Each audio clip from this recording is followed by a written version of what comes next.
Mes chers collègues, je souhaite la bienvenue aux membres de la commission d'enquête pour ce qui s'annonce comme le début d'une semaine un peu chargée. Nous siégeons ce soir, comme vous le savez, mais aussi toute la journée de jeudi. Et jeudi, nous démarrons à 8h30. Alors, nous commençons nos travaux avec l'audition ouverte à la presse et également diffusée sur nos réseaux des représentants de Dernière Rénovation. Je vous remercie d'avoir accepté notre invitation. Je vous remercie d'autant plus que nous avions à l'origine prévu une table ronde, mais d'autres associations n'ont pas souhaité venir échanger. En tous les cas, je me réjouis que nous puissions avoir cet échange cet après-midi. Alors, mesdames, messieurs, vous savez que des scènes de violence, aussi bien urbaines que rurales, ont émaillé les manifestations et les rassemblements qu'a connus la France au cours du printemps dernier.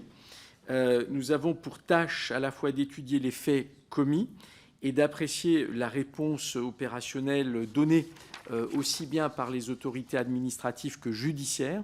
Je précise immédiatement que notre commission d'enquête n'a aucun pouvoir de décision, ni social ni environnemental, et qu'il ne nous appartiendra aucunement de formuler un avis sur des sujets comme réforme des retraites ou relance du nucléaire. Ce n'est pas du tout l'objet de notre commission d'enquête. Aussi, si nous pouvons comprendre les positions de principe et leur expression, je demanderai à chacun d'entre vous de se concentrer évidemment sur nos sujets. C'est l'objectif d'une commission d'enquête. Alors, un questionnaire vous a été transmis par notre rapporteur, M. Florent Boudier.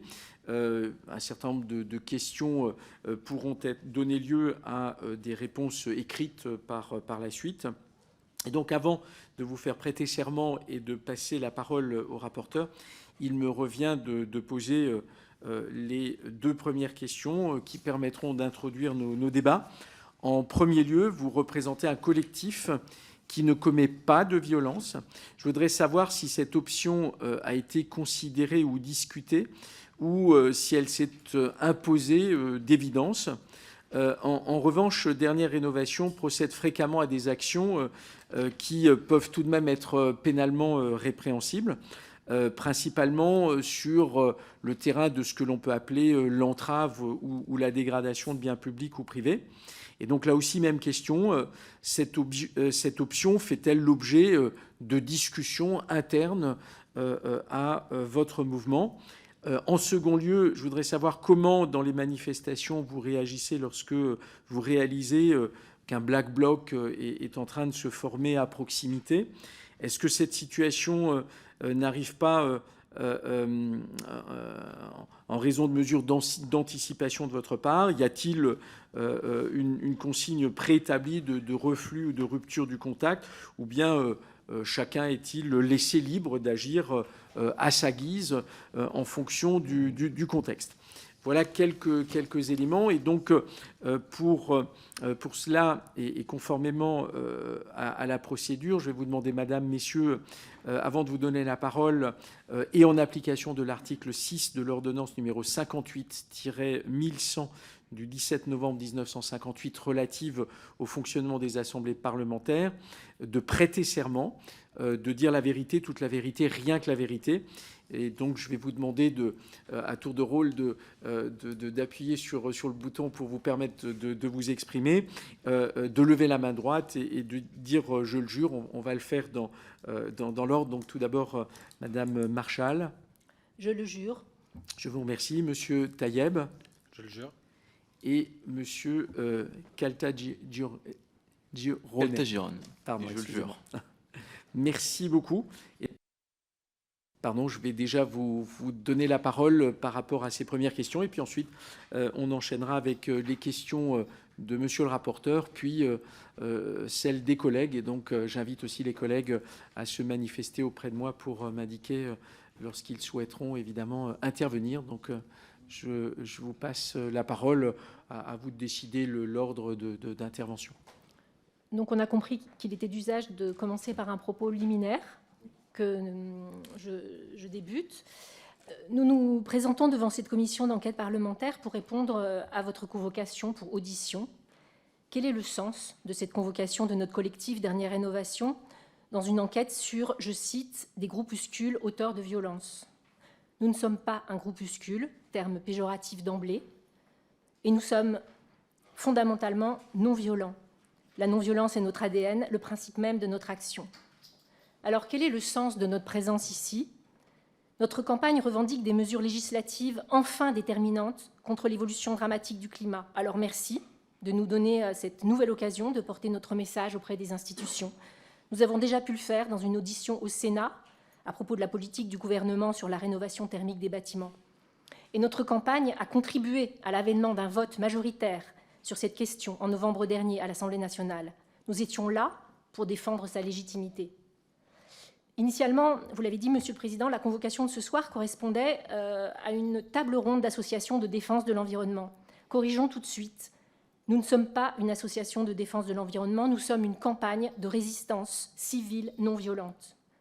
Nous sommes des citoyennes et des citoyens, des gens ordinaires qui résistent à l'effondrement de notre société, à l'effondrement de nos conditions de vie, de notre sécurité vitale à toutes et tous. Nous sommes des personnes, jeunes, moins jeunes, dans toute la France, animatrices, boulangères, ingénieurs, fromagers, étudiants, charpentiers. Nous sommes des mères, des pères, des frères et sœurs, des grands-parents, qui s'engagent pour protéger les personnes et le monde qu'ils aiment. Des personnes comme nous, il y en a partout dans le monde. Dans chaque pays, il y a des poches de résistance, des gens qui se battent pour un monde vivable, un monde qui ne se réduirait pas à des niches préservées pour les plus privilégiés, les plus puissants, au milieu d'un enfer. Ce ne sont pas des convictions que je présente, ce sont des faits scientifiques. Ce ne sont pas nos mots, ce sont par exemple ceux du secrétaire général des Nations Unies qui dit « Nous sommes sur une autoroute vers l'enfer climatique avec le pied sur l'accélérateur ». Dernière Rénovation fait partie d'un réseau présent dans 11 pays, avec des personnes aussi déterminées que nous, qui s'organisent pour résister au chaos. Nous espérons de toutes nos forces que partout dans le monde, les populations enjoignent les institutions de leur pays à agir au plus vite. Notre méthode a fait ses preuves dans l'histoire. La résistance civile non violente, le droit de vote des femmes, la reconnaissance des droits des personnes racisées, les droits fondamentaux des personnes atteintes du sida. Tout ça n'a pas du tout été obtenu par le seul fonctionnement parlementaire. Ces victoires sont le fruit d'actions perturbatrices, non violentes, menées par des personnes courageuses et déterminées. Comme eux, nous créons des perturbations non violentes et nous continuerons jusqu'à obtenir les changements indispensables à notre survie collective. Déranger un peu le cours des choses pour ne pas voir le cours des choses nous mener en enfer. C'est le GIEC qui déclare « Dans une large mesure, la société civile est la seule force motrice sur laquelle on puisse compter pour pousser les institutions à changer au rythme voulu. » C'est pour ça qu'on est là, pour que nos actions produisent les changements nécessaires pour nous protéger, nous et les générations à venir. Parce que nous prenons nos responsabilités en tant que citoyennes et citoyens. Et nous demandons des choses concrètes, très concrètes, avec pour premier pas l'application des mesures de la Convention citoyenne pour le climat concernant la rénovation énergétique des bâtiments. Il s'agit d'un plan à la hauteur de l'urgence, expertisé, qui mise sur la capacité des institutions à respecter leur sens premier, œuvrer pour l'intérêt général. Concrètement, engager un tel plan de rénovation constituerait un triple bénéfice. En diminuant la dépendance énergétique de la France, en réduisant nos émissions de gaz à effet de serre, et enfin en permettant aux 12 millions de personnes qui vivent dans la précarité énergétique de s'en sortir. Car été comme hiver, cette forme de précarité tue tous les ans par milliers dans la plus grande indifférence. Nous avons adressé un premier ultimatum à l'Élysée en mars 2022. Constatant l'inefficacité des politiques publiques en la matière. Et nous n'avons pas été entendus. En conséquence, nous avons mené 3 vagues d'actions successives. Ces actions, avec d'autres, ont replacé l'urgence climatique dans le cœur du débat, mobilisé des centaines de personnes, et en novembre 2022, ça a été dit, une hausse considérable du budget alloué aux politiques de rénovation a été votée au sein de cette Assemblée. Malgré cela, le gouvernement a écarté ce résultat par le 49.3, et s'est contenté jusque-là de très timides réformes. Pour cette raison, nous continuons nos actions et nous assumons nos responsabilités face à l'histoire, là où ce même gouvernement les esquive. Car de façon générale, l'action politique est indigente. L'État a été condamné par les tribunaux administratifs pour le manque d'efforts à faire baisser les émissions de CO2. Le secrétaire général de l'ONU lui-même a qualifié de pitoyable la réponse des États au réchauffement climatique. Cette indifférence pour nos vies, ce choix pour les profits immédiats, représente aujourd'hui un crime de masse. Si rien ne change, il faut s'attendre au pire. Chaque degré de réchauffement global, en plus, implique une hausse de plus de 10% des conflits armés. La trajectoire actuelle condamne des régions où vivent des milliards d'êtres humains à devenir inhabitables. Et aucun d'entre nous ici ne sera épargné par un tel chaos. Le déni ou le cynisme ne protégera personne. Et pourtant, nous voici là, aujourd'hui, à devoir entendre malheureusement des suspicions d'une commission d'enquête qui se trompe, nous le pensons encore, de combat et de coupables. Les plus grands scientifiques pointent du doigt l'effondrement de nos conditions d'existence. Pendant ce temps, certains députés, pas tous heureusement, s'acharnent sur les citoyens qui défendent la vie sans violence. Ils prennent alors bien soin de ne pas cibler les groupuscules d'extrême droite qui sévissent par tabassage et agression dans le pays, attisant la haine quand on n'a plus que jamais besoin de solidarité.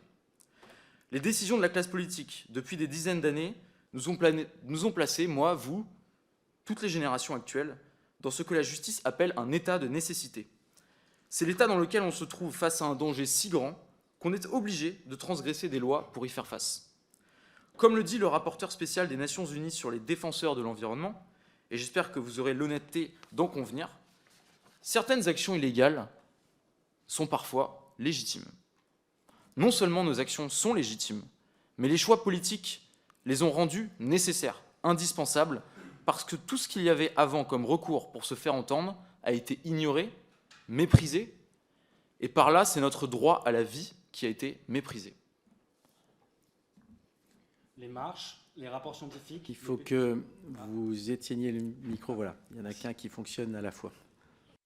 Les marches, les rapports scientifiques, les pétitions, les recours en justice, les grèves lycéennes, les alertes, les mesures internationales, les rendez-vous de plaidoyer, les luttes locales, les discours à l'ONU n'ont pas été entendus aujourd'hui. Nous en sommes à bloquer des routes pacifiquement, à mener des actions coup de poing pacifiquement, à s'envoyer en garde à vue toujours pacifiquement pour vous faire agir. J'aimerais que tout le monde se rende compte de où est-ce qu'on en est arrivé.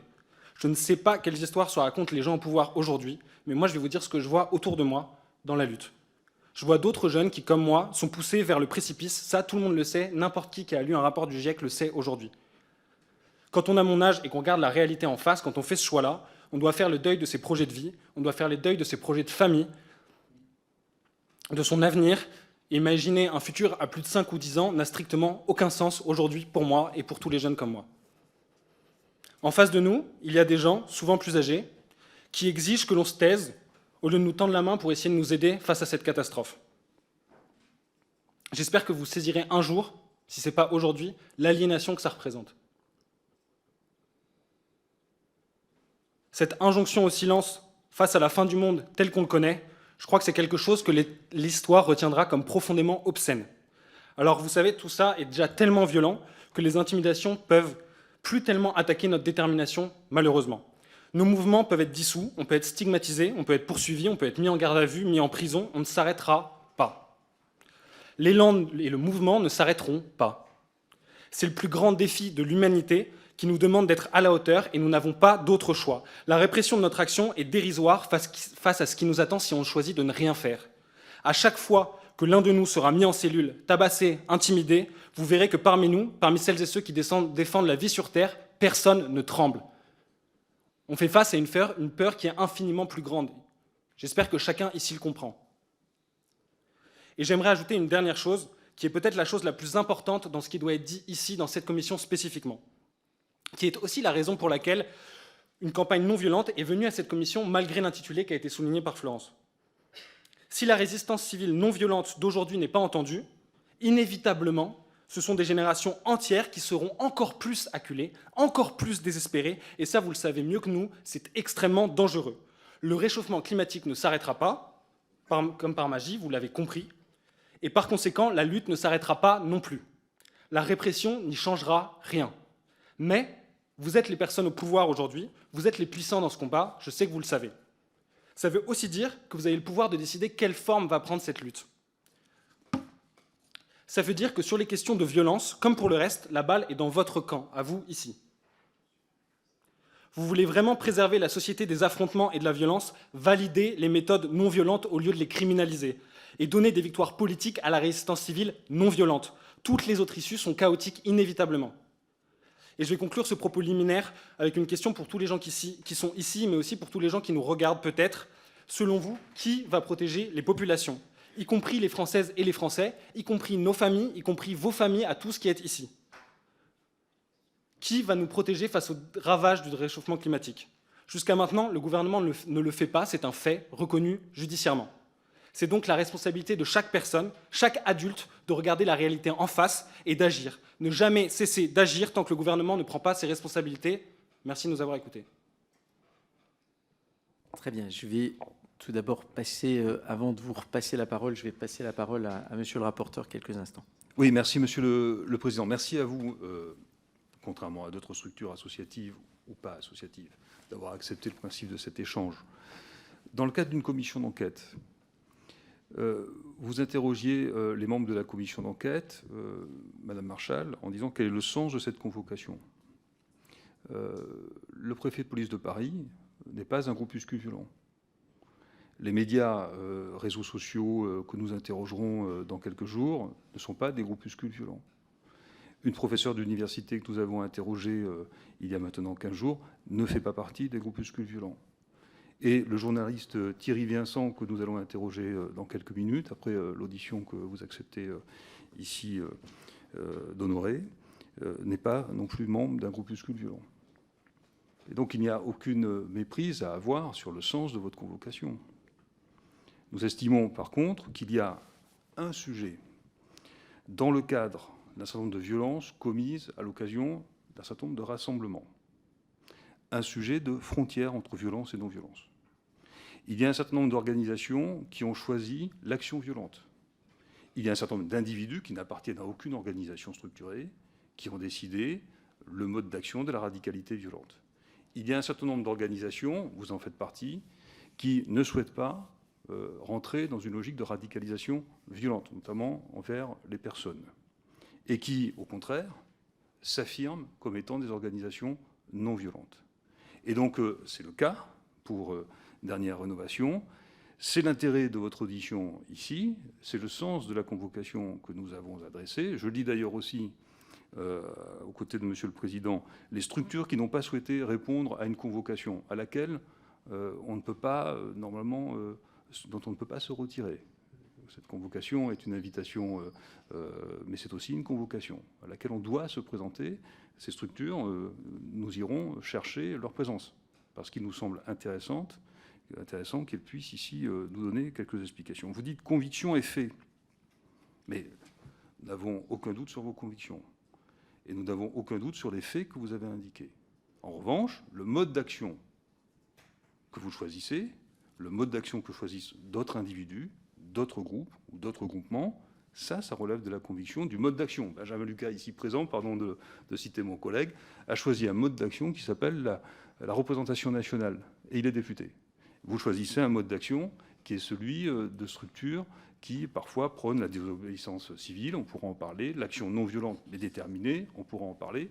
Mais ici, ce qui va nous intéresser, je vous le dis vraiment très clairement, ce n'est pas l'ultra-droite à l'occasion des rassemblements, parce que les éléments qui nous sont communiqués, pardon, Monsieur le Président, d'être aussi long, montrent qu'elle n'a pas participé directement à ce stade de nos auditions aux violences que nous étudions, mais nous interrogeons systématiquement nos interlocuteurs sur la réalité des violences provenant de l'ultra-droite dans les rassemblements et les manifestations dont nous parlons, et nous avons eu des indications très claires d'affrontements entre ultra-gauche et ultra-droite dans certains cas. Donc nous essayons d'avoir la réalité des faits de façon objective. Mais aujourd'hui, nous souhaitons mieux comprendre, en tant que députés de la Nation, quelle est la frontière entre violence et non-violence. Comment aujourd'hui elle se joue dans un certain nombre d'actions qui sont de plus en plus radicales. Quelle est même la notion de radicalité? Qu'est-ce qu'elle veut dire à vos yeux? Comment elle se légitime? En quoi la désobéissance est-elle civile ou incivile? Voilà, nous cherchons simplement d'être nourris de la réflexion par des acteurs qui nous semblent légitimes d'interroger, puisque nous nous avons conviés à venir devant cette commission d'enquête. Et juste pour prolonger le propos de monsieur le rapporteur, vous voyez, ce qui nous intéresse, c'est que, comme vous avez pu l'indiquer, vous avez un choix qui est celui de la non-violence. Néanmoins, tout en choisissant la non-violence, il vous arrive d'aller sur le terrain de l'entrave. Et d'ailleurs, enfin, vous le savez pertinemment, et vous le dites, c'est un réseau d'ailleurs qui est transnational, puisque ce sont des actions que l'on retrouve à d'autres endroits, en Allemagne, etc. Et sur le terrain de l'entrave, eh bien, comment dire, ce qui nous intéresse, c'est qu'est-ce qui vous amène à justifier cela, puisque, en fait, dans les éléments d'entrave, eh bien, on est sur quelque chose d'illégal. Alors, j'ai bien entendu, hein, M. Taïeb, quand vous disiez, il y a des choses qui peuvent être illégales, mais légitimes. Mais malgré tout, quand on est sur quelque chose d'illégal, c'est quelque chose d'illégal. Et je dirais qu'à un moment donné, il y a une frontière, dura lex sed lex, quoi. Et donc, à un moment donné, lorsque l'on décide de ne pas respecter la loi, la question est de savoir ce qui peut légitimer justement. Alors vous parlez d'état de nécessité, ce sont des éléments qui effectivement méritent que l'on puisse avoir votre éclairage sur ces points-là. Je vais vous repasser la parole et puis on pourra évidemment échanger. Pardon de revenir sur ce préalable de pas de méprise. Vous ne pouvez pas quand même faire abstraction du fait que nous nous présentons dans un contexte de répression historique, inégalée, de mouvements citoyens, de citoyens engagés, et qu'on assiste à des dissolutions de mouvements qui sont soutenus par des centaines de millions de personnes. On assiste à des répressions judiciaires, si on parle pour Dernière Rénovation, qui sont non proportionnées par rapport aux entraves dont vous parlez, aux délits. Et ce n'est pas moi qui le dis, ce sont des rapports des Nations Unies. Donc, permettez-nous quand même de replacer cette venue de notre collectif dans un contexte où, effectivement, nos collectifs de citoyens engagés pour essayer de préserver le bien commun sont très menacés actuellement par le pouvoir exécutif. Donc c'est quand même le contexte, c'est la réalité. Tu veux compléter ? Oui, moi je voulais juste compléter sur... parce qu'effectivement, les actions sont des actions de désobéissance civile qui sont assumées à visage découvert, toutes et transparent. Tous les gens qui ont fait des actions avec Dernière Rénovation sont à visage découvert. Ils ont donc tous, ou pour l'extrême majorité, assumé leurs actes devant la justice. Certains ont eu la faveur d'une dispense de peine, d'autres ont été condamnés en première instance et ont fait appel. Mais je pense que j'aimerais quand même recadrer le débat sur juste un point, si on se pose la question de la violence, c'est sur quel chemin on est actuellement. Et je pense qu'on est sur le chemin, il faut regarder historiquement. Pardonnez-moi, je vous interromps juste là-dessus. S'il y a quelqu'un qui recadre les débats, c'est moi. Non, bien sûr. Enfin, voilà, donc, j'essaie d'apporter une véritable à un moment donné, réponse. soyons quand même dans une logique. Encore une fois, on est là pour vous entendre, mais attention aux mots que vous employez. Voilà, je veux dire. Donc, s'il faut les recadrer, je les recadrerai. J'essaie de vous faire une réponse sincèrement. Si vous pensez que c'est à côté, je repréciserai avec plaisir. Moi, ma question, c'est qu'est-ce qui nous reste d'autre aujourd'hui? Vous vous posez la question de comment ça se fait qu'aujourd'hui, des jeunes et des moins jeunes en arrivent, Florence est médecin, en arrivent à bloquer la route, à faire entrave à la circulation et à assumer les conséquences de leurs actes. Ça veut dire aller en garde à vue. On a tous été ici en garde à vue. On ira probablement tous en procès. Donc, pourquoi on en arrive là? Parce qu'il faut quand même remettre une perspective historique de tous les autres moyens ont été utilisés. Personne ne fait ça par plaisir, il faut que vous en ayez vraiment conscience. Personne ne fait ça par plaisir. Les premiers impactés, c'est nous. Et du coup, Nicolas Hulot qui démissionne parce qu'il dit qu'il n'a aucun moyen d'action, les marches par millions, les actions en justice qui aboutissent, qui sont victorieuses et qui ne changent rien, en fait, on essaye juste d'être lucide politiquement. Et là, aujourd'hui, on estime que la lutte, la désobéissance civile et la résistance civile non violente, comme elle a été pratiquée dans l'histoire, avec les suffragettes, avec les mouvements pour les droits civiques américains, et en France, plus récemment, avec les droits et la lutte contre le sida, les droits pour les personnes homosexuelles et la lutte contre le sida, aujourd'hui, on estime que c'est la meilleure option pour nous et à raison. Et j'espère qu'aujourd'hui, ça le restera. Et pour moi, c'est votre rôle d'institution que de montrer que c'est une méthode d'action qui est valide, qui est légitimée. Parce que sinon, effectivement, il y a des problèmes de dérive de gens... Oui. Je t'en prie. De comprendre. Moi, ce qui m'intéresse en tant que rapporteur qui va écrire un rapport, bon, c'est de mesurer, et je n'ai pas d'idée préconçue sur le sujet, ce qui relève de l'incitation à la violence, de provocation à la violence. Et je fais une distinction dans la gradation. En tout cas, je pense qu'ici, tous les collègues présents font une distinction entre l'entrave sur une autoroute, éventuellement, enfin, je prends cet exemple, mais il y en a d'autres, qui est un mode d'ailleurs relativement ancien, parce que j'ai le souvenir, en tant que militant d'un ancien parti politique, d'avoir participé à une entrave routière. C'était une route nationale, c'était pas une autoroute. Bon voilà. Donc je fais des aveux, moi aussi, d'actions passées. Mais je fais la distinction entre l'entrave, je fais la distinction entre certains phénomènes qui peuvent avoir une gravité ou qui sont des infractions pénales, et puis, vous voyez bien, le passage à la violence aux personnes, la dégradation systématique, qui n'est pas simplement, qui est le sabotage, la destruction, qui peut aller beaucoup plus loin, et qui fait qu'il y a aujourd'hui une frontière qui semble plus trouble entre ce qui relève du militantisme, de l'activisme, et ce qui relève de la violence. Nous, on parle bien des groupuscules violents, ceux qui s'attaquent par conséquent aux biens, mais aussi aux personnes, qui est un choix que vous n'avez pas fait. Et donc, ce qui nous intéresse, je pense, c'est...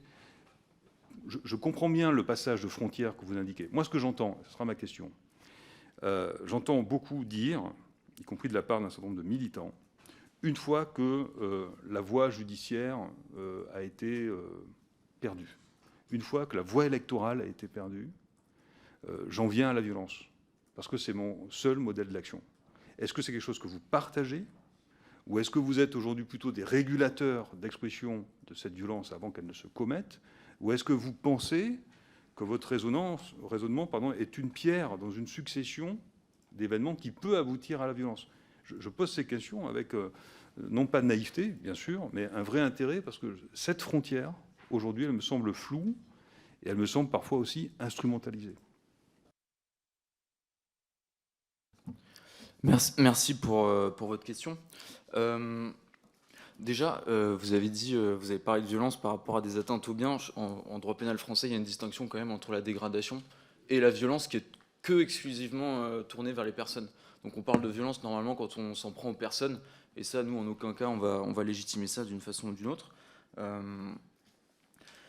Maintenant, effectivement, il y a toute une nuance, et c'est légitime de s'interroger sur, face à une certaine situation d'urgence, une situation de crise, une situation où les institutions peuvent être bloquées, peuvent être dans une incapacité à protéger le bien commun et à répondre à cet intérêt général pour lesquels les représentants du peuple sont élus. Il y a une légitimité à se dire maintenant qu'est-ce qu'on fait. Et effectivement, nous on se pose cette question. Ça ne veut pas dire qu'une fois qu'on commence à se poser la question, tout est permis, on fait n'importe quoi. Ça veut dire que, c'est pas parce qu'on sort du cadre de la légalité qu'on sort du cadre de la morale et de l'éthique. Au contraire, on y re-rentre d'autant plus, puisqu'on vient s'interroger vraiment sur ce qui est juste, et pas seulement sur ce qui est légal, ce que j'ai le droit de faire, ce que j'ai pas le droit de faire. Donc nous, des organisations comme la nôtre, bien sûr, on se pose cette question en profondeur, et on se pose des limites éthiques, des limites morales qui sont très claires. Et donc c'est une des raisons pour laquelle nous utilisons des tactiques d'action qui sont non violentes. Mais comme l'a rappelé Pierre tout à l'heure, le risque c'est quoi? Face à un réchauffement qui augmente de plus en plus, face à une tension sociale qui est de plus importante sur divers sujets, mais sur celui-ci notamment, face à un désespoir de plus en plus fort chez des jeunes qui se sentent, des moins jeunes qui se sentent impuissants face à une situation qui menace leur vie, la vie de leurs proches, écoutez, je dis pas que c'est légitime, mais je dis que c'est dans l'ordre, il y a une certaine logique à ce que les actions de contestation se radicalisent et deviennent de plus en plus violentes. Et nous, très clairement, c'est pas ce qu'on souhaite. Nous, ce qu'on souhaite, c'est que grâce à nos actions, on puisse enclencher des changements de société d'ampleur qui nous permettent de nous maintenir dans une société qui respecte les limites planétaires. C'est tout. Est-ce qu'on peut revenir aussi sur la question de... tout à l'heure, dans la question que je posais, il y avait cette question du rapport au Black Bloc. Donc, vous êtes présent dans un certain nombre de manifestations. Est-ce que votre organisation Dernière Rénovation donne des consignes en la matière et puisque en réalité, on voit bien que les Black Blocs ont comme moteur, à un moment donné, de passer à de la violence. Peut-être reclarifier rapidement les actions de Dernière Rénovation, parce que du coup, nos actions ont été principalement jusque-là des blocages de routes sur des petits groupes de personnes du périphérique parisien et d'autres routes sur le territoire français, qui ont été faits où il n'y a même pas eu de réponse verbale, même pas de violence verbale envers qui que ce soit, physique encore moins. Donc on n'a pas été en contact avec les Black Blocs. En réalité, on n'a pas été en contact parce que ce n'est pas notre mode d'action. Notre mode d'action, il est perturbateur. Il n'est plus dans la protestation, il est dans la perturbation pour essayer de créer un électrochoc dans cette société. Donc, en tant qu'organisation Dernière Rénovation, vous ne participez pas aux manifestations. Par exemple, nous avons, quand on regarde un petit peu évidemment les manifestations auxquelles on s'intéresse, il y a notamment celle autour de Sainte-Soline. Votre organisation n'était pas présente. Non, nous n'avons pas appelé à participer aux manifestations de Sainte-Soline. Pardon pour les collègues, j'essaie d'alimenter mon futur travail quand même de rédaction. Je reviens sur cette question de la transition entre non-violence et violence. Je pose la question franchement, est-ce que l'expression que vous avez eue à l'instant en disant mais dépasser une certaine limite tout en fixant, j'ai bien compris, dépasser une certaine limite, ça a sa légitimité, est-ce que vous ne pensez pas, première question, que ça peut être perçu par un certain nombre de nos concitoyens comme une possibilité d'aller encore plus loin et d'aller vers une radicalisation violente, y compris vis-à-vis des personnes? C'est une première question. Et deuxièmement, est-ce que vous ne pensez pas que ça construit une sorte de face-à-face binaire qui dessert peut-être la cause que vous conduisez? Enfin, c'est une question que je me pose. Ouais, c'est deux questions que je me pose, en tout cas. Je ne sais pas comment vous dire à quel point votre question, elle a une focalisation sur voilà, c'est comme si c'était un bout de lorgnette. On parlait de Sainte-Soline et des affrontements, mais il y avait des dizaines de milliers de personnes qui venaient de façon non violente. Et là, voilà, là, on concentre les débats sur la limite entre des mouvements non violents, le passage à l'action violente et tout ça. Ok, je comprends que c'est l'objet de cette commission, mais moi, je suis là parce que j'ai fait des actions avec Dernière Rénovation. J'ai un métier, j'ai une famille, et moi, je ne me sens pas du tout concernée par cette question. En tant que citoyenne engagée dans Dernière Rénovation, ayant fait des actions, m'étant trouvée 3 fois en garde à vue, des dizaines et des dizaines d'heures, étant en procès plusieurs fois, condamnée déjà. Moi, je trouve que la violence, elle est celle que vous citez, elle m'effraie, bien sûr. Mais c'est pas celle-là que je vois tout le temps. Je trouve qu'il y a un projecteur qui est disproportionné sur la violence dont vous parlez et qui nous fait peur à tous. Mais par contre, on ne parle pas de la violence, de ce qui va arriver dans nos vies, à mes enfants, à moi-même. Je viens d'avoir une petite fille qui a 8 mois, que je viens de quitter tout à l'heure. On parle de cette violence-là. Et vous parlez voilà, vous nous concentrez sur à quel moment une action de militantisme, jusqu'où on va, et vous nous titillez un petit peu sur les blocages. C'est quand même une entrave, c'est quand même un délit, donc c'est normal que vous alliez en justice. Je voudrais vous lire un extrait d'un rapport des Nations Unies du 15 juin dernier. Pardonnez-moi, je précise juste un point. C'est un rapport d'experts des Nations Unies, mais c'est un rapport qui ne porte pas officiellement le logo des Nations Unies, l'institution Nations Unies, parce qu'en fait, on a eu un débat déjà sur ce point. L'institution Nations Unies ne cautionne pas ce rapport, que les choses soient quand même précises à cet égard. C'est le rapporteur spécial sur les droits à la liberté de réunion pacifique et à la liberté d'association, qui dépend des Nations Unies. Pardon de l'imprécision. Mais ce rapporteur juge que le droit de réunion pacifique est un droit fondamental qui forme le socle même des systèmes de gouvernance participative fondés sur la démocratie, les droits humains, l'état de droit et le pluralisme. Et ce rapport rappelle à la France que toute stratégie de maintien de l'ordre doit respecter les principes de nécessité et de proportionnalité dans le seul but de faciliter les réunions pacifiques et de protéger les droits fondamentaux des personnes qui y participent. Donc voilà, moi, la violence, je la vois aussi de façon très importante sur les réunions pacifiques et tous ces gens auxquels je m'identifie, qui se font arrêter, puisque j'en fais partie, de façon disproportionnée par rapport à des actes qui sont certes répréhensibles, mais qui ne justifient pas toute cette répression aux yeux des observateurs internationaux. Est-ce que je peux me permettre de compléter? Allez-y. Moi, j'entends aussi comment on arrête, comment on répond et comment on évite la dérive violente et la tension dans la société. Et je pense vraiment, je réinsiste sur le fait que là, j'ai l'impression que le pouvoir en place, je ne sais pas si c'est vous personnellement, mais le pouvoir en place a choisi la voie de la répression. Et je ne sais pas comment dire à quel point c'est ne pas comprendre la détresse dans laquelle on est aujourd'hui face au réchauffement climatique. Je pense vraiment que c'est vraiment de l'incompréhension profonde de ce que c'est que d'être jeune à cet âge-là et de ne pas pouvoir se projeter. Et ça ne va pas s'arrêter, ça va être de pire en pire cet été. Je ne sais pas combien de morts on va devoir compter encore, rien qu'en France. Et je pense qu'il y a une autre issue vraiment que vous devriez considérer et que toutes les personnes qui sont en charge aujourd'hui doivent considérer, c'est l'action politique. Aujourd'hui, le meilleur moyen de pacifier l'action militante, c'est de donner des victoires politiques aux méthodes non violentes. Si on ajoute à la liste de la honte que j'ai citée tout à l'heure, des manifestations, des rapports en justice et tout ça, la résistance civile non violente, qu'est-ce qui nous restera pour les gens qui, de toute façon, devront agir ?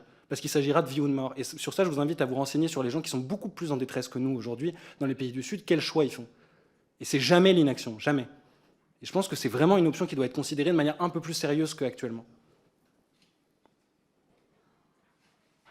Alors, juste un point de précision. Nous, ça a été rappelé tout à l'heure par monsieur le rapporteur, une commission d'enquête, nous, on est au Parlement. C'est-à-dire qu'on considère justement qu'il y a une séparation entre, d'une part, le législatif, d'autre part, l'exécutif, et puis, par ailleurs, le judiciaire.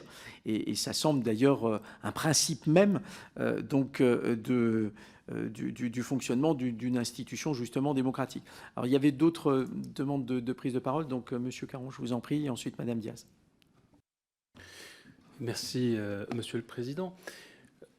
Ma prise de parole sera d'abord pour exprimer un étonnement. Je trouve cette audition un peu surprenante, pour le moins, pour l'instant. D'abord par la présence même devant nous de porte-parole ou de militants ou de membres de Dernière Rénovation, qui sont un mouvement, ils l'ont rappelé, qui revendique la non-violence comme moyen d'action.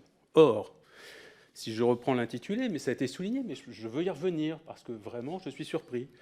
Nous devons bien enquêter sur la structuration, le financement, les moyens, les modalités d'action des groupuscules auteurs de violences. Ou alors c'est à supputer que Dernière Rénovation aurait commis des violences. J'ai pas d'éléments. Juste là-dessus, monsieur. Non, mais justement, je voudrais continuer s'est à exprimé argumenter sur ce point précis. En tout cas, justement, je voudrais continuer, si voilà. vous permettez, Monsieur le Président, à argumenter de mon étonnement. J'ai bien compris que vous ne les accusiez pas de violence, mais que vous vouliez en connaître davantage sur, par exemple, leur motivation. Ça ne fait pas partie de l'intitulé de notre commission d'enquête. On n'est pas là pour interroger les gens sur leur motivation, mais sur la structuration, le financement, les moyens, les modalités d'action des violents. Alors là, vous avez une autre question, et c'est là que je suis extrêmement surpris, c'est on va essayer de démontrer si quand même leur existence ne poserait pas problème à notre démocratie. Est-ce que vous ne pensez pas que, bien qu'étant non violent, le simple fait que vous exprimiez, ça ne pourrait pas encourager à terme la violence? Et je dois avouer que je ne comprends pas très bien votre démarche, si ce n'est peut-être avoir un questionnement orienté pour détourner l'objet même de cette commission d'enquête. De la même manière, monsieur le rapporteur, ou non, c'est vous, monsieur le président, qui avez tenu à souligner le fait que, néanmoins, quand même, nous avions devant nous des personnes qui appartenaient à un mouvement qui faisait des choses illégales. Et la loi, c'est la loi. Vous avez tenu à le dire. Et là, je suis ennuyé parce que lors du lancement de cette commission d'enquête, vous avez rappelé que lorsque nous auditionnons des personnes, nous sommes soumis à l'article 40 du Code de procédure pénale qui nous oblige à rapporter éventuellement un fait illégal, un crime, un délit, etc. etc. Donc je ne comprends pas très bien cette ambiguïté. J'ai presque l'impression que vraiment, mais c'est peut-être pas de votre fait, et je ne vous prête aucune intention. Je ne prête aucune intention, mais ça peut être inconscient parfois. Vous savez, il y a l'inconscient qui s'exprime d'une certaine manière. Pas chez vous, il n'y a pas d'inconscient chez vous. Vous feriez bien exception à l'humanité. Et je suis sûr que vous ne faites pas exception. Et donc, il y aura peut-être comme une forme de procès presque, pour essayer... dans le questionnement qui est le nôtre pour l'instant aujourd'hui, c'est un petit peu le commentaire. Donc, je dois avouer que je ne comprends pas très bien ce que nous sommes en train de faire en ce moment même. Vous avez raison, ce n'était pas une question, mais vu que nous sommes dans une commission d'enquête, je crois qu'un point de vue peut aussi être audible. Très bien. Madame Diaz, ensuite Monsieur Lucas, puis Monsieur Taverne, et puis on poursuivra. Diaz, je vous en prie. Merci, Monsieur le Président. Bonjour, Madame, bonjour, Messieurs. Vous êtes décrits comme étant des militants engagés, respectueux d'un mode d'action non violent. Permettez-moi de vous dire que je ne partage pas tout à fait votre point de vue. Tout d'abord, je voudrais souligner la dureté de l'intonation de vos propos liminaires. Ensuite, je voudrais aussi souligner la dureté de vos modes d'action. Vous dites qu'ils sont non violents, mais quand vous participez au blocage d'un périph' ou alors que vous faites intrusion dans des événements sportifs, vous faites preuve d'une certaine forme de violence parce que vous imposez votre présence à des personnes qui ne sont pas venues pour vous regarder. Et enfin, je voudrais aussi souligner la dureté de vos propos, voire de vos accusations, en tout cas du champ lexical que vous employez. Vous parlez d'offensive autoritaire, vous parlez de militants tabassés, de criminalisation de l'opposition, vous parlez de mode d'opération, d'intimidation et de répression. Moi, la question que j'ai envie de vous poser, la première, c'est qu'est-ce qui vous permet de dire que vos revendications sont plus légitimes que d'autres ? Qu'est-ce qui vous permet de vous autoproclamer dans le camp du bien ? Et qu'est-ce qui vous permet d'affirmer que tous ceux qui ne pensent pas comme vous seraient dans le déni et n'auraient pas conscience du danger criminel, du danger de mort qui nous attend tous ? Donc je trouve que voilà, votre positionnement un peu radical et pour le moins sectaire. Et ma deuxième question, c'est quelque part en délégitimant ou en accusant la police, l'État, tout ce qui représente les institutions, est-ce que vous ne contribuez pas précisément à l'escalade de la violence dont c'est l'objet précisément de notre commission d'enquête parlementaire ? Quel d'entre vous souhaite s'exprimer ? Oui, je vous en prie. Je vous remercie pour votre question. Alors déjà, vous avez expliqué que nos actions entreraient peut-être comme une certaine forme de violence. Moi, je ne sais pas ce que c'est une certaine forme de violence. Le droit pénal est très clair. Les violences sont qualifiées de violence lorsqu'il y a des violences à l'égard de personnes, pas à l'égard des biens. Et à aucun moment, aucun ministère public n'a requis la qualification de violence à l'encontre de nos actions. C'est vraiment arrivé à aucun moment. Donc j'insiste vraiment là-dessus.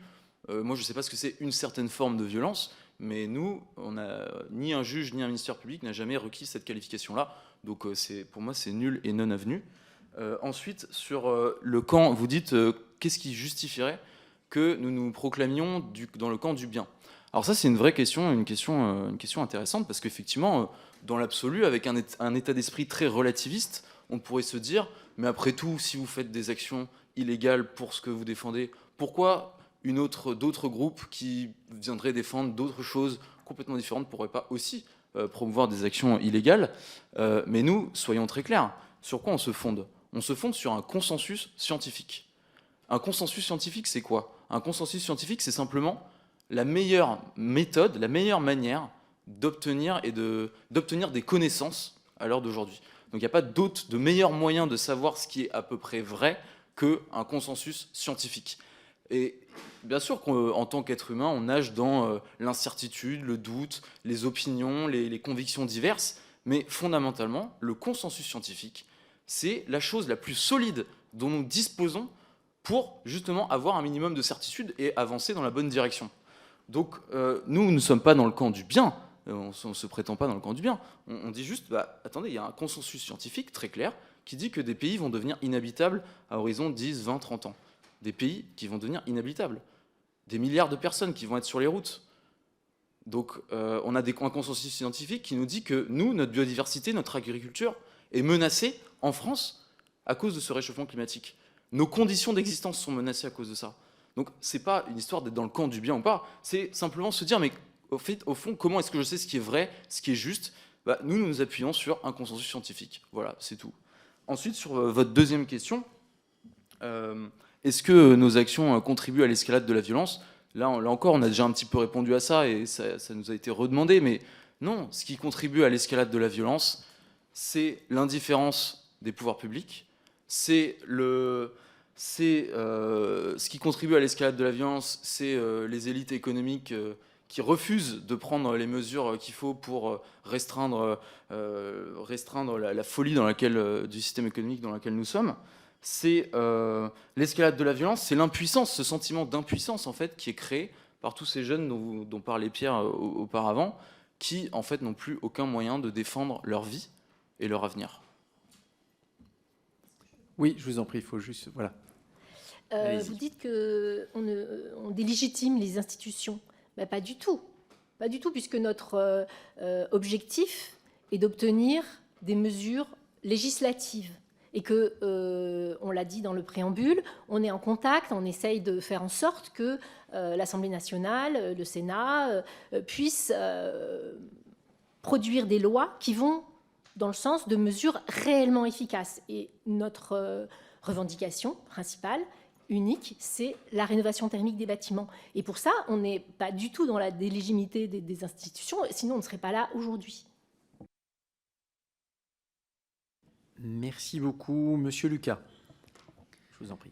Merci, Monsieur le Président. Je ne veux pas commencer par une polémique inutile avec l'oratrice du Front National, si ce n'est dire que moi, je n'ai pas entendu une parole, je n'ai plus votre expression, chers collègues, un champ lexical violent. J'ai au contraire entendu une parole que j'estime lucide, sincère et déterminée, et qui montre que nous avons en face de nous des gens qui veulent peser sur le cadre du débat démocratique pour que nous prenions un certain nombre de mesures nécessaires et pas remettre en cause notre modèle démocratique. Je crois que c'est important en préalable que ce soit dit et entendu. Et de ce point de vue-là, je rejoins l'interrogation de mon collègue sur la pertinence de vous entendre. Mais comme ce que vous nous avez donné à entendre, moi, me paraît extrêmement utile et nécessaire, de ce fait, je me réjouis que vous ayez été convoqué. Je me permets un petit préalable, puisque le rapporteur m'a cité nommément tout à l'heure pour faire état de mon exemple personnel.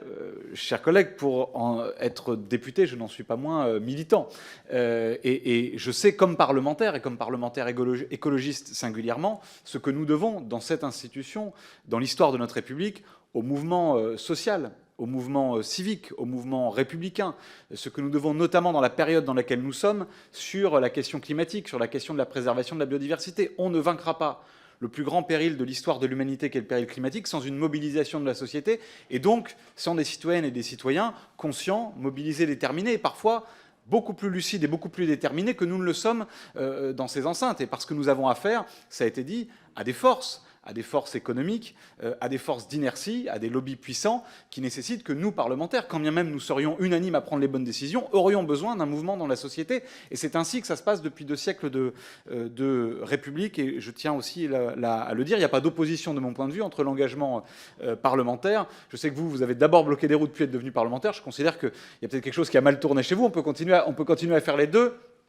Évidemment, non mais j'espère pour vous, mais voilà, je pense qu'on a besoin aussi de cette conjonction qui est incarnée là, et que parfois, oui, la désobéissance, parfois l'action à l'égard de la loi d'un moment s'avère à l'échelle de l'histoire, et vous avez placé la perspective historique dans votre propos, s'avère nécessaire, et nous sommes dans toutes nos familles politiques, d'ailleurs les héritières et les héritiers souvent, de personnes, de militantes et de militants qui ont lutté parfois aux marges de la loi pour obtenir des grandes avancées pour toutes et pour tous. Ma question, elle sera sera double.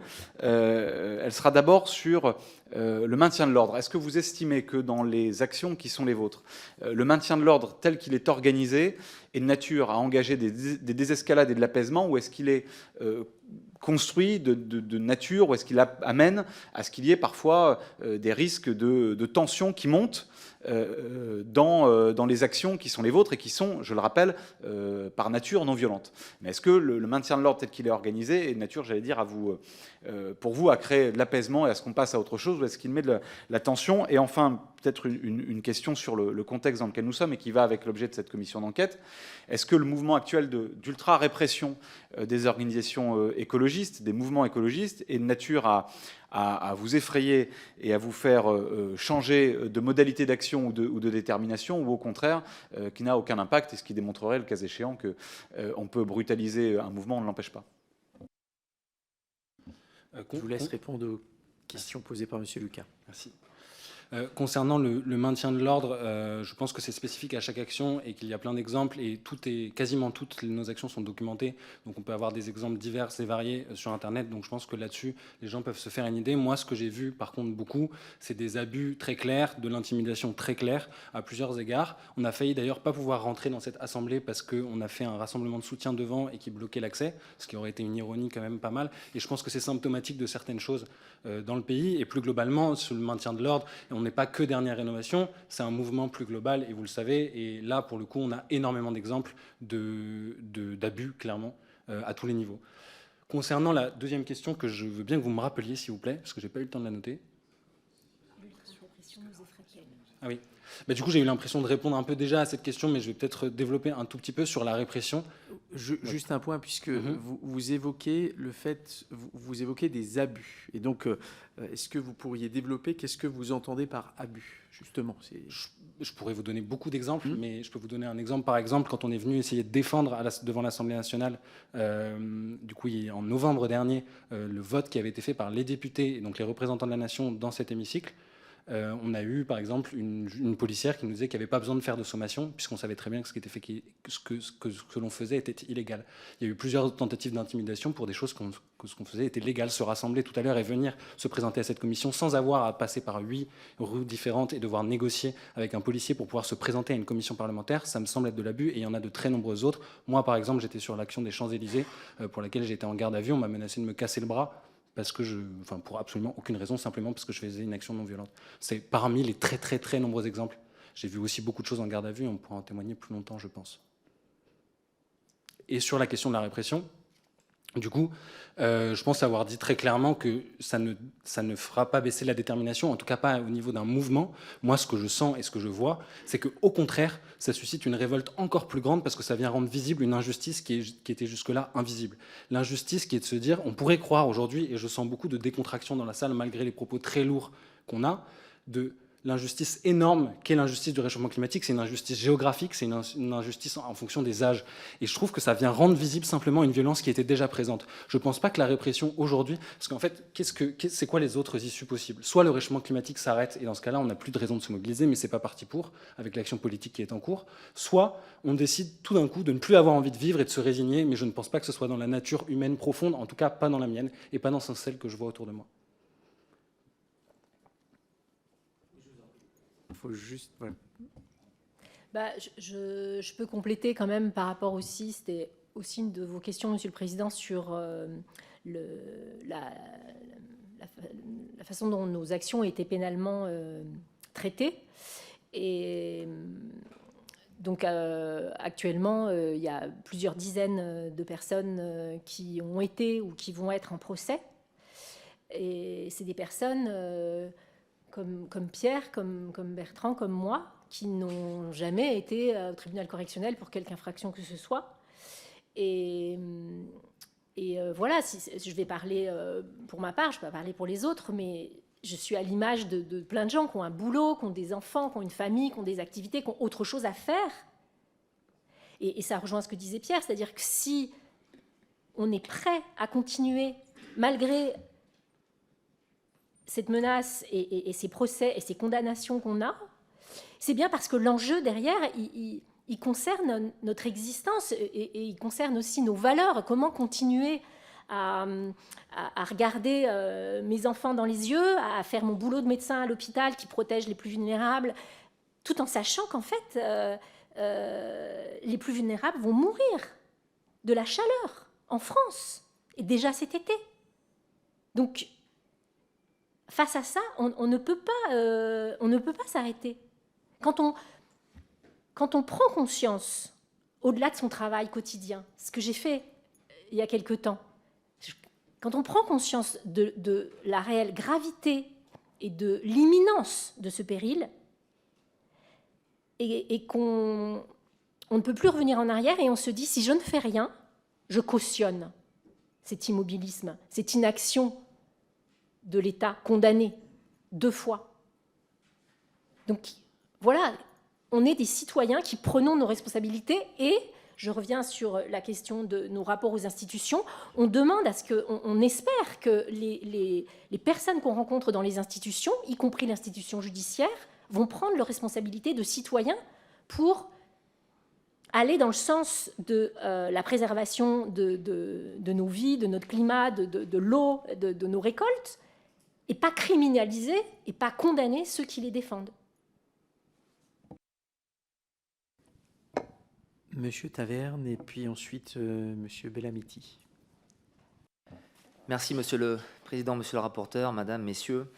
Alors tout d'abord, je voudrais quand même répondre à notre collègue Lucas. On ne vous a pas vu depuis le début des travaux en commission d'enquête, donc vos réflexions... Non, mais enfin, on va pas sur ce terrain-là. Chacun est libre de venir ou de ne pas venir. Donc, surtout sur le maintien d'ordre, on en a parlé pendant des heures. Donc si vous aviez assisté au débat, nous n'en serions pas là. Donc moi, c'est une petite question que je ne vous ai pas interrompue. Mais moi, je n'ai insulté personne. Personne, jusqu'à preuve du contraire. Vous avez évoqué des conflits armés, etc., dans vos propos introductifs. Donc moi, je voudrais savoir quelle est votre position quand des individus viennent sur une manifestation interdite avec des armes, qui plus est des armes destinées à donner la mort, par rapport aux policiers, aux gendarmes, etc. Il y a eu des gendarmes grièvement blessés. Donc je voudrais savoir quelle est votre position par rapport à ça. Ensuite, monsieur le rapporteur l'a évoqué, vous avez cité notamment des violences venant de l'extrême droite. Nous condamnons toutes les violences d'où qu'elles viennent, extrême droite, extrême gauche également. Et d'ailleurs, selon les dernières auditions, on peut dire que l'ultra-gauche est plutôt majoritaire. Donc, je voudrais savoir, est-ce que vous véhiculez un message politique ou alors est-ce que vous défendez vraiment votre cause? Ensuite, vous parlez de maintien de l'ordre. Est-ce que c'est vraiment également votre but de parler de maintien de l'ordre à la française? Je vous invite juste, parce que vous parlez de répression, etc., d'aller dans des pays étrangers. Aller en Afrique centrale, aller dans les pays du Moyen-Orient, aller voir là-bas comment ça se passe. Et ensuite, vous pourrez venir faire des commentaires en France. Ensuite, vous avez parlé et c'est ça qui est quand même important, de personnes tabassées en garde à vue. Nous avons auditionné Madame Simoneau, qui est quand même la contrôleure générale des lieux de privation de liberté. À aucun moment elle parle de gens tabassés. Elle parle plutôt de conditions de garde à vue, aussi bien pour les personnes placées en garde à vue que pour les policiers eux-mêmes. Donc je voudrais savoir, est-ce qu'aujourd'hui, puisque même si effectivement le réchauffement climatique est un sujet important, je le reconnais bien volontiers, mais la France est quand même un des pays les plus verts au monde. Moi, je suis élu dans une circonscription à 90% rurale. 90% rurale. Il y a des élus locaux qui prennent des mesures pour effectivement essayer de limiter la consommation énergétique. Il y a des exploitants agricoles qui essayent de faire du mieux possible véritablement pour préserver l'environnement. Et malgré cela, nous avons dans ma circonscription des actions qui peuvent être souvent violentes par rapport justement aux décisions qui sont prises. Donc, est-ce que vous pensez qu'il faudrait plutôt continuer vos actions, ou alors est-ce que vous êtes là pour faire passer un message politique? parce que vous mélangez violence, maintien de l'ordre. En fait, là, vous passez un message politique. Donc, je veux savoir quelle est véritablement votre position et la position de votre mouvement par rapport à cela. Merci. Je vous laisse décider de qui répond. Du coup, je ne vais pas répondre à toutes les questions parce qu'il y en avait beaucoup. Je vais en répondre à une ou deux et après je passerai la parole. Sur les personnes venant avec des armes, je ne vais même pas répondre parce que je pense qu'on a dit à peu près 15 fois depuis le début de cette commission qu'on était non-violents, donc je vais refaire la même réponse. Nous sommes non-violents. Sur la politique de maintien de l'ordre en France, sur le fait qu'on a de la chance, moi j'ai envie de vous demander si vous êtes déjà allé en garde à vue, si vous avez déjà été incarcéré pour des actions non violentes. Je pense que ce n'est pas le cas. Non, une incarcération, c'est quand on est privé de liberté, c'est quelqu'un en garde à vue. En tout cas, moi, c'est comme ça que je l'ai vécu. Donc là-dessus, je pense qu'on parle à un niveau d'information qui est tellement différent que, pareil, je ne vois pas d'intérêt spécialement à répondre. Effectivement, les conditions... Comment ? Non, mais du coup, vu qu'il nous a été expliqué que c'était pas grand-chose et qu'il fallait s'en satisfaire parce qu'il y avait pire ailleurs, je me permets de répondre que c'est par l'expérience. Voilà. J'ai parlé du maintien de l'ordre ailleurs. Je n'ai pas parlé de la garde à vue. Donc, on confond des points. Bon, si les personnes qui ont perdu un œil, une main dans des manifestations vous semblent OK, c'est votre droit, ce n'est pas mon cas. Et sur la partie peut-être sur les pays verts. Oui.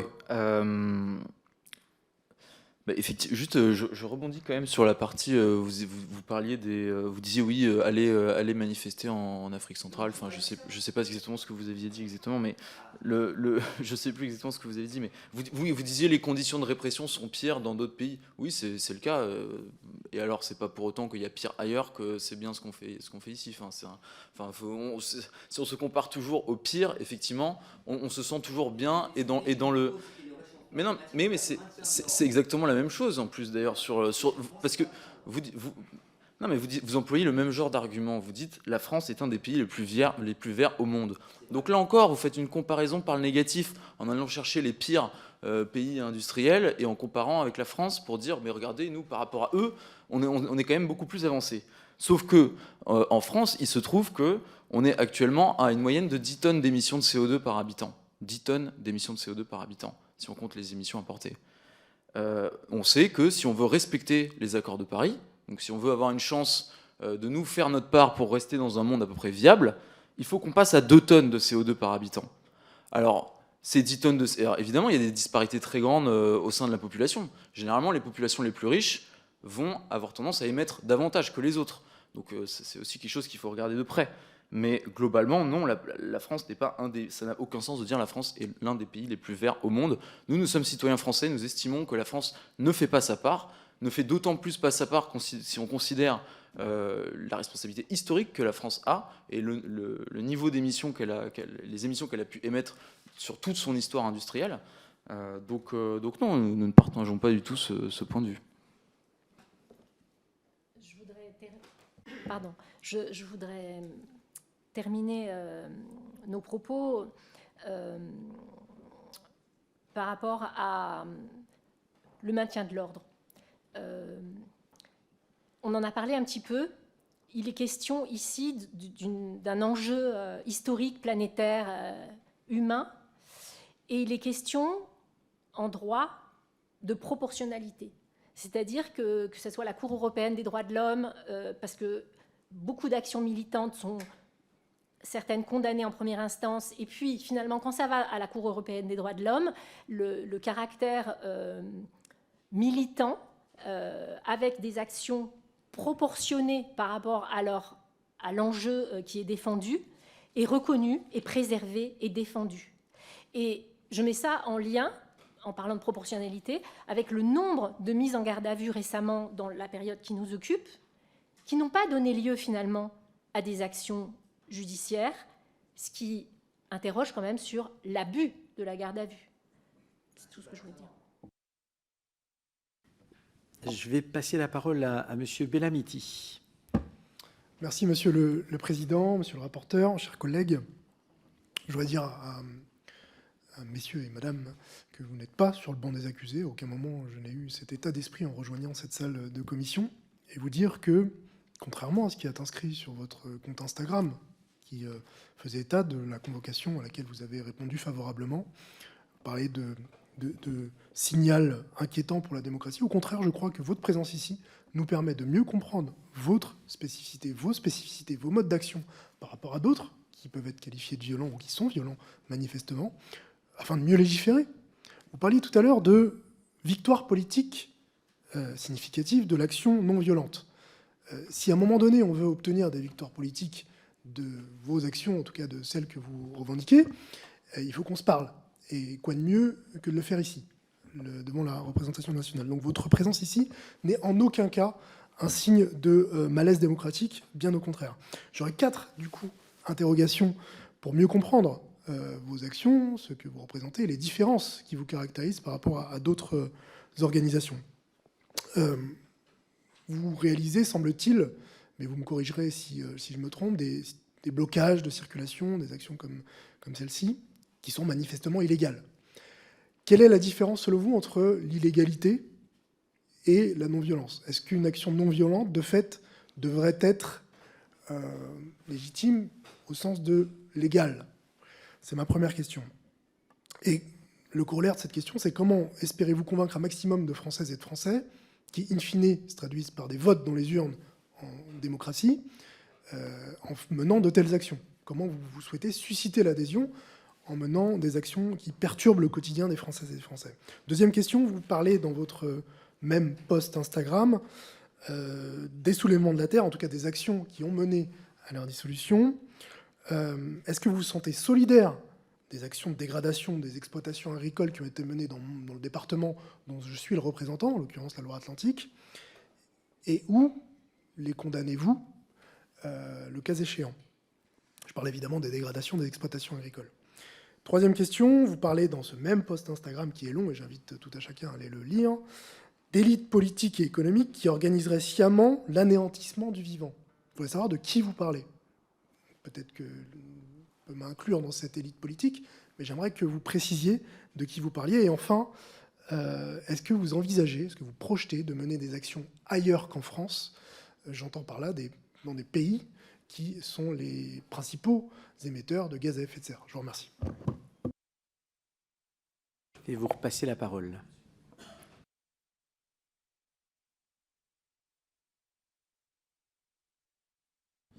Oui, alors je vais essayer de répondre à certaines questions et mes camarades répondront aux besoins.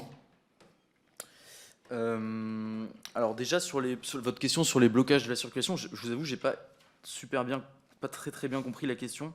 Vous vous demandez si c'est la différence entre légal, légitime. Enfin, je vous avoue, j'ai pas très bien compris la question, mais en gros, nos actions de blocage de circulation, c'est des actions qui existent depuis très longtemps, ça a été d'ailleurs évoqué. Il y a d'autres mouvements qui l'ont fait avant nous. De manière générale, des actions de blocage, il y a d'autres organisations qui les pratiquent, que ce soit les syndicats. Depuis le début de l'ère industrielle, les syndicats pratiquent ce type d'action. Donc, effectivement, il fut un temps où c'était illégal pour les syndicats. C'était même fut un temps illégal de se syndiquer. Puis il a été illégal d'organiser des grèves, d'organiser des blocages industriels. Et progressivement, ces droits ont été acquis. Aujourd'hui, pour le moment, effectivement, il n'y a aucun dispositif légal qui permet de reconnaître la légitimité de nos actions, comme par exemple il en existe pour les lanceurs d'alerte, qui, il y a 10 ans ou plus, n'étaient pas non plus autorisés à pratiquer leurs actions de lanceurs d'alerte. Mais aujourd'hui, il y a un droit qui conforte et qui protège les lanceurs d'alerte et qui légitime leur action. Donc aujourd'hui, c'est vrai que nos actions, elles sortent de la légalité et il n'y a pas encore de dispositif légal ou juridique qui vient valider la légitimité de ces actions. Je ne sais pas si je réponds bien à votre question, mais en tout cas, après, vous pourrez éventuellement clarifier s'il y avait autre chose que vous vouliez, sur laquelle vous vouliez nous interroger. Ensuite, par rapport au soulèvement de la terre, nous, de manière générale, nous sommes solidaires de l'ensemble des mouvements qui manifestent de manière non violente au sens du droit français, c'est-à-dire non violente à l'égard des personnes. Nous sommes solidaires de toutes les personnes qui, d'une manière ou d'une autre, vont engager des luttes de résistance pour préserver le vivant. Après, les actions de dégradation ou autres, c'est pas les actions qu'on a choisies. Nous, c'est pas les actions qu'on a choisies. Donc, on choisit d'ailleurs différemment. Donc maintenant, ce serait difficile de juste nous assimiler tels quels. Mais de fait, nous partageons la même, nous partageons une même volonté de préserver le vivant. Ensuite, sur les élites politiques et économiques, encore une fois, c'est une question de connaissance.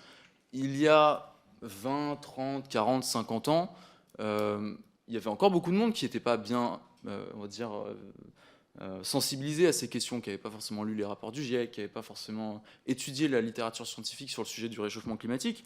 Donc à cette époque-là, on pouvait dire, effectivement, les élites politiques et économiques font tourner un système sans connaissance de cause. En tout cas, on pouvait leur accorder le bénéfice du doute, bien qu'on se soit rendu compte que, par exemple, une entreprise comme celle de Total a sciemment caché des preuves, des études scientifiques qui démontraient que leur activité était néfaste pour le climat. Et ce, il y a plus de 40 ans en arrière.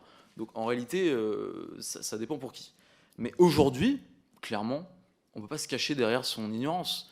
Je veux dire, les rapports du GIEC, tout le monde a lu des articles au moins scientifiques qui résument leurs propos. Donc oui, les personnes qui aujourd'hui sont au pouvoir, les élites politiques ou économiques, savent ce qu'elles font. Elles savent les conséquences qu'implique de maintenir un système tel que celui sur lequel s'appuie notre société aujourd'hui.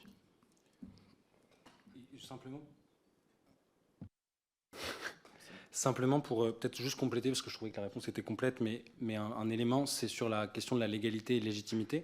Je pense qu'il y a plusieurs choses qui sont à apprécier là-dedans, notamment est-ce qu'il existe d'autres manières d'agir qui soient, elles, légales et qui soient proportionnées. Et je pense que le principal terme à retenir de ça, c'est la proportionnalité de l'action. Aujourd'hui, on estime que bloquer une route pour alerter et perturber, pour déclencher une action politique sur le réchauffement climatique, c'est proportionné vis-à-vis de la catastrophe qui menace la vie sur Terre. C'est proportionné. Et d'ailleurs, ça a été reconnu par un juge partiellement, qui n'a pas reconnu totalement l'état de nécessité, qui a par contre prononcé une dispense de peine, parce qu'il reconnaissait la proportionnalité de l'action. C'était en janvier dernier. Merci beaucoup pour ces éléments. Je vais repasser la parole à monsieur le rapporteur. Simplement, avant de lui repasser la parole, quand on regarde un petit peu en tout cas les arguments que vous développez dans vos écrits, sur les réseaux sociaux, il y en a un où on peut lire « L'objectif est de catalyser des soulèvements populaires massifs dans les années à venir ». Qu'est-ce que vous entendez par là ?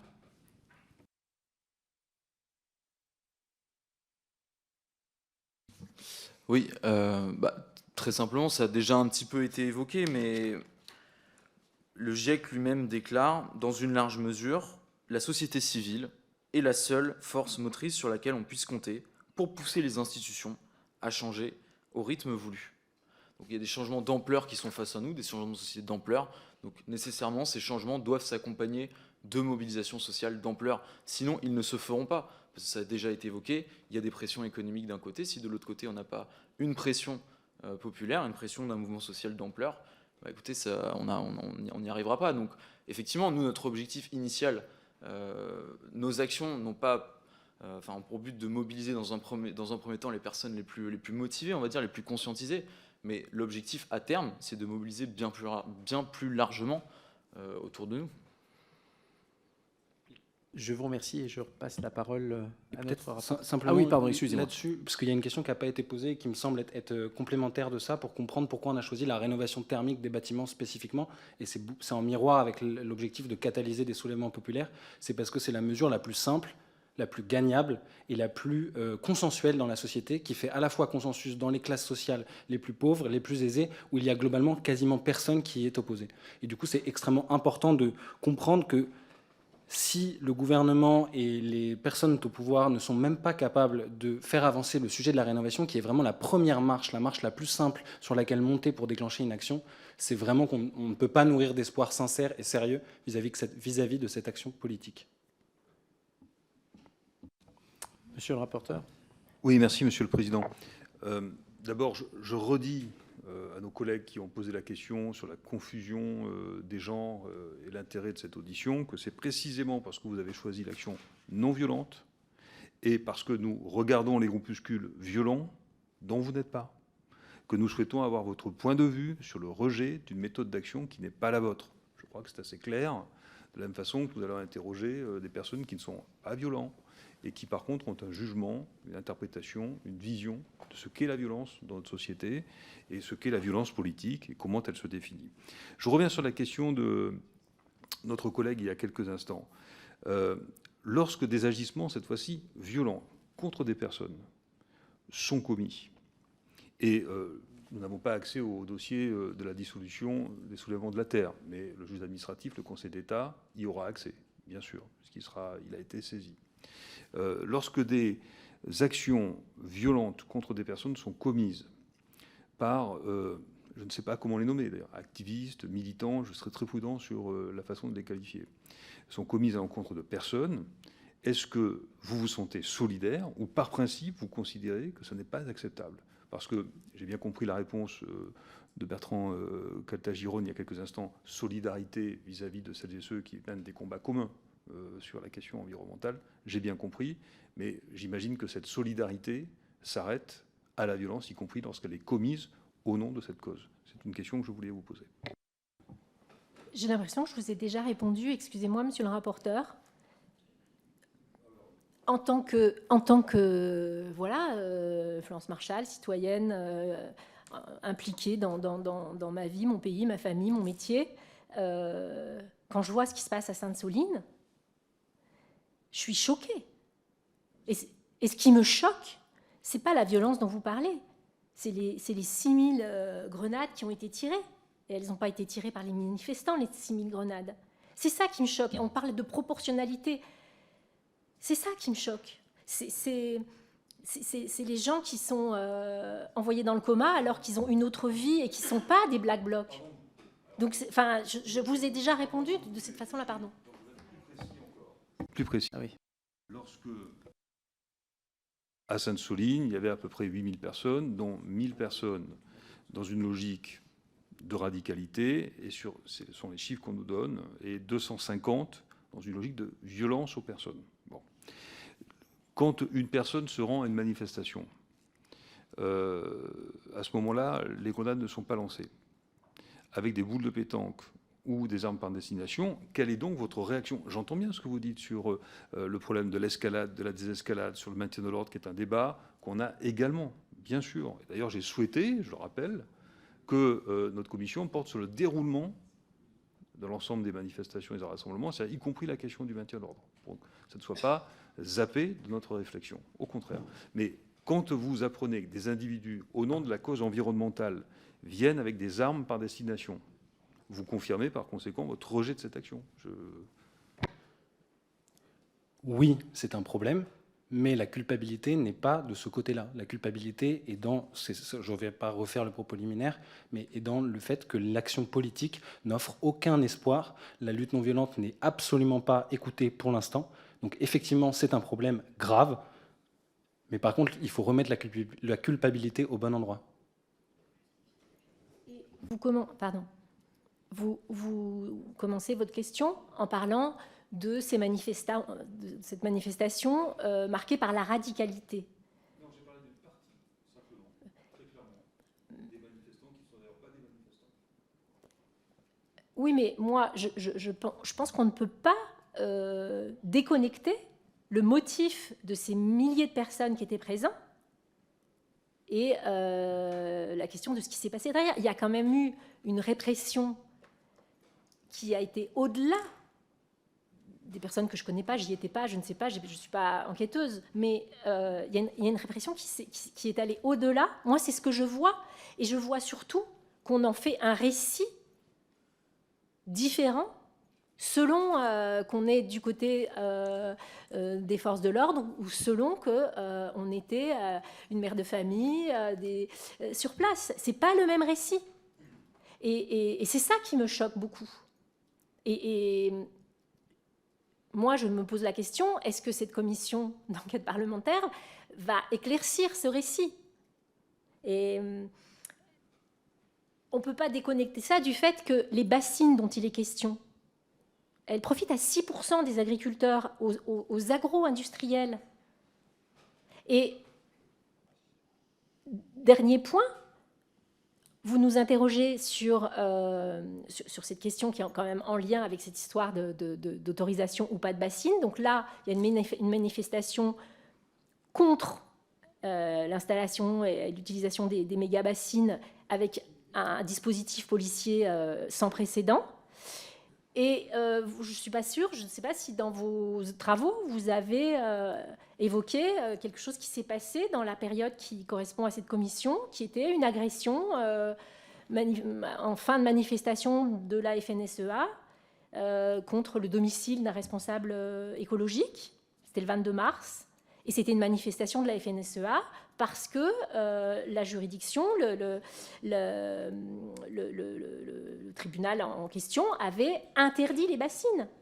Donc il faut. Et là, il n'a pas été question de dispositifs policiers de cette sorte. Donc voilà, il y a quand même différents poids, différentes mesures qui, moi, me questionnent et m'inquiètent profondément en tant que votante, citoyenne présente ici.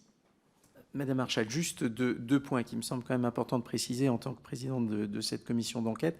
D'abord, sur ce que vous évoquez, ce point a été clairement mentionné avec les représentants du syndicat d'exploitants agricoles, et ils nous ont clairement indiqué en tout cas qu'ils se désolidarisaient de tout type d'action de ce type-là.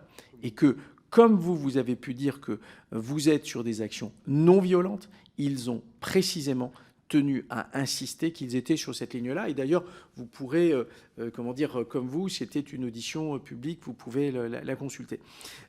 En fait, par rapport à ce que vous dites, évidemment, il y a des récits et on les entend. Et notre rôle est effectivement de faire en sorte que nous puissions entendre les récits. Mais le rôle d'une commission d'enquête, c'est par-delà les récits, arriver à aller vers du factuel et vers une objectivation, entre guillemets, du réel. Et c'est ça notre rôle en tant que commission d'enquête, puisque c'est une commission d'enquête qui, évidemment, parce que dès que l'on dit récit, il peut y avoir à la fois interprétation et narration. Notre rôle est justement d'aller par-delà les récits, aller chercher le factuel. Voilà, et c'est ça qui doit nous motiver pour arriver à objectiver et de voir en fonction de cela, évidemment, ce qu'il convient de faire. Je vais juste repasser la parole à Monsieur Lucas. Ce sera la dernière intervention puisque nous avons un petit peu glissé en termes de temps et donc vous permettre éventuellement de réagir. Oui, dans le prolongement à ce moment-là. Oui, allez-y, monsieur. Merci, monsieur le président. Rapidement, parce que je suis assez surpris de la dernière question du rapporteur. On a, et vous avez dit vous-même, vous avez convoqué Dernière Rénovation pour éclairer sur un mode d'action non violent. Et vous demandez à plusieurs reprises à les personnes qui sont là, est-ce que vous condamnez telle action violente sur un événement dont ils vous disent qu'eux ont une action non violente? Je crois qu'on voit là un peu clair dans votre jeu. On l'avait dit au moment où on discutait de cette commission d'enquête en séance, dans la volonté de criminaliser finalement le mouvement écologiste. Et moi, je ne suis pas d'accord avec Manuel Valls, dont vous avez été proche, je ne sais pas si c'est encore le cas, quand il disait « expliquer, c'est excuser ». Quand on vous explique comment naît la violence dans la société, vous répondez tout de suite, mais est-ce que vous condamnez? Est-ce que nous allons passer chaque audition à interroger chaque personne qui est interrogée sur toutes les violences qui existent dans la société, qui ont de près ou de loin un rapport avec la cause qu'ils défendent? Dans ce cas-là, interrogez-moi. Moi, je suis militant de gauche sur toutes les violences commises dans le cadre de rassemblements sociaux, républicains, démocratiques depuis 200 ans. Et passons-y des heures entières. Je crois là que nous débordons du cadre de cette commission d'enquête et je ne vois pas au nom de quoi on demande à des personnes individuellement de répondre à ce qu'elles condamnent telle ou telle action. Moi, je ne vous demande pas si vous condamnez telle ou telle action et vous n'avez pas à me demander non plus si je condamne telle ou telle action. Je pense qu'il faut là aussi qu'on fasse attention pour un petit récit médiatique que vous voulez installer dans l'opinion à l'égard des mouvements écologistes, à ne pas faire de cette commission d'enquête n'importe quoi. Alors, rassurez-vous, il n'y a pas d'objectif, je dirais, de procès d'intention. Alors, par contre, je note dans votre propos que vous souhaiteriez être témoin dans la commission d'enquête? On peut le faire, hein, on peut éventuellement le faire si vous le souhaitez. Mais Monsieur Caron, je vous en prie. Je prolongeais le propos de mon collègue. Je suis plus étonné. Cette fois-ci, je suis vraiment choqué de votre part, monsieur le rapporteur, d'autant que je sais maintenant que ce n'est pas votre inconscient qui parle, mais bien votre conscience. Lorsque vous tentez de faire dire des choses à nos témoins du jour qui n'ont aucun lien avec l'objet de cette commission d'enquête, on n'a absolument pas à leur demander comment ils se positionnent par rapport à un mouvement dont ils se déclarent eux-mêmes complètement étrangers. Je ne vois absolument pas le rapport, ou alors c'est tenter de jeter l'opprobre, de tenter de jeter un doute pour ceux qui suivent ces débats en disant, vous voyez, finalement, tous les mouvements écologistes ont une forme comme ça, nébuleuse, de manque de clarté par rapport à la question de la violence. Et je pense que là, effectivement, il y a quelque chose de dangereux dans ce que nous sommes en train de faire. Enfin, vous, pas nous, pas mon collègue et moi. C'est pour ça que je tiens vraiment à insister pour que figure dans le rapport, et je ne doute pas de votre honnêteté pour bien le faire figurer, sur cette clarification qui a été faite ce soir. Et effectivement, ça c'est l'un des mérites de cette audition, de la différence qui existe entre la violence et une dégradation. Je crois que là, il y a une confusion qui est en train d'être installée, et je pense que le rapport aura au moins le mérite, justement, de clarifier cette chose. Vous pouvez me le confirmer, monsieur le rapporteur? Le rapport n'est pas rédigé à ce stade. Donc non, mais peut-être, monsieur le rapporteur, peut-il s'engager, justement, à bien clarifier les choses, et à aussi nous garantir que non, cette commission n'a pas pour objet de jeter le doute sur tous les mouvements écologistes aujourd'hui dans ce pays, surtout à ce moment, ça a été rappelé en début d'audition, où nous avons constaté qu'il y avait une dissolution d'un de ces mouvements dans des circonstances qui nous gênent terriblement. Monsieur Caron, vous savez, enfin, votre propos est très intéressant puisque la réponse est dans votre propos. Vous imaginez bien que ce n'est pas l'objectif. Enfin, on est dans une commission d'enquête de l'Assemblée nationale qui va donner lieu, enfin le rapport donnera lieu à un débat préalable aussi, avec la possibilité pour chaque groupe parlementaire de pouvoir adjoindre au rapport sa propre vision de tout cela. Donc vous savez pertinemment que ce que vous êtes en train de dire, enfin le procès d'intention que vous tentez, vous savez qu'il n'a pas lieu d'être. Enfin, c'est la crédibilité même de notre institution qui est en jeu, et vous le savez. Réaction partagée de mon côté. Bien, je vais passer la parole à monsieur le rapporteur. Bon, moi je veux bien qu'on polémique inutilement, simplement, précisément parce que la structure qui est avec nous aujourd'hui en audition a choisi la non-violence. Je le redis, ça m'intéresse, en tant que rapporteur, de connaître où sont les frontières d'action. Je sais ce qu'est la frontière d'action d'un parti politique. Je sais ce qu'est la frontière d'action d'une structure associative en général. Je sais ce qu'est la frontière d'action d'un syndicat. Je sais quelle est la frontière d'action de Dernière Rénovation, parce qu'ils l'ont explicité. Et là où M. Caltagirone a dit à un moment donné, nous sommes bien évidemment solidaires des actions menées par des structures telles que Soulèvement de la Terre, je souhaitais qu'il confirme, à l'exception, bien sûr, des actions violentes. C'est inutile de me répondre. Et il me semble que ma question était légitime, parce qu'elle a permis de lever une ambiguïté qui aurait pu être interprétée des propos qui avaient été tenus à l'instant même sur la question des soulèvements de la Terre. Donc, pas de procès d'intention. Vous verrez, mon rapport sera très clair. Je ferai des explicitations de tous les sujets qui sont très nébuleux dans le débat démocratique. Ce sera le rôle du rapport en particulier. Non-violence, violence. J'essaierai même d'expliciter comment on peut définir la radicalité en politique. Où sont les frontières? J'essaierai de le faire honnêtement. Voilà. J'essaierai d'expliciter aussi la frontière entre provocation, légitimation, incitation. Et ça ne sera pas simple. Et si ce n'est pas simple, je le dirai. Et je dirais qu'il est peut-être d'ailleurs difficile de tracer des frontières de ce point de vue. Voilà comment j'essaie de travailler, mon cher collègue député. Il me semble qu'en posant la question, en effet de façon insistante, j'ai permis à la structure de clarifier ce qui avait été dit quelques instants auparavant dans la relation aux actions menées par le Soulèvement de la Terre. Très bien. En tout cas, il nous reste à vous remercier, donc aussi bien Madame Marchal que Monsieur Taïeb que Monsieur Caltagirone. Donc merci pour votre présence et l'échange que nous avons pu avoir.